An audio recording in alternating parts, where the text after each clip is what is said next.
Sementara itu, Saudara Menteri ATR BPN Nusron Wahid membatalkan sertifikat hak guna bangunan dan juga sertifikat hak milik atas pagar laut di Kabupaten Tangerang, Banten. Nusron mengungkapkan setelah dilakukan pengecekan peta dan geospasial, ditemukan sejumlah sertifikat ini ternyata berada di luar garis pantai, sehingga penerbitan sertifikat tersebut dinilai cacat prosedur dan material. Menteri ATR BPN menegaskan sertifikat yang berada di bawah laut tidak bisa disertifikasi dan karena diterbitkan pada tahun 2023 atau di bawah 5 tahun, maka SHGB dan juga SHM pagar laut tersebut otomatis dicabut atau batal demi hukum. Nusron menegaskan, Saudara, pihak-pihak yang berperan mengeluarkan sertifikat mulai dari juru ukur hingga penandatanganan sertifikat saat ini tengah diperiksa.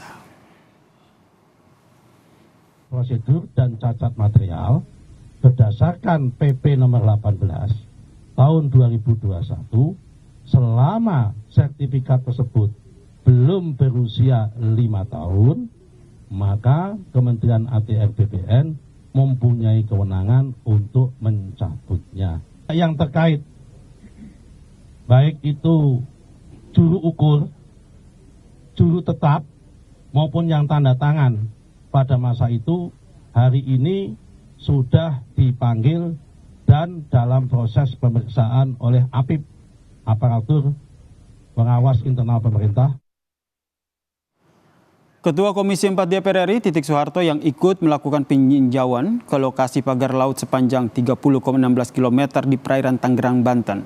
Komisi 4 DPR RI meminta pemerintah menerbitkan dan menindak tegas bagi pihak yang dinilai melanggar hukum karena telah mengapling kaplingan wilayah perairan.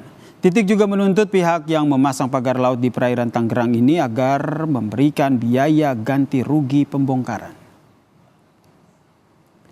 Jadi yang melanggar hukum, mengkapling-kaplingkan tanpa izin, tentunya kami dari DPR, terutama Komisi 4, meminta untuk ini segera diselesaikan dan ditertibkan. Dan juga kami juga minta pada masyarakat, tolong kita juga diinfokan kalau ada yang tidak beres di lapangan. Dan kasus ini yang seperti ini tidak hanya ada di sini, tapi ada di tempat-tempat lain.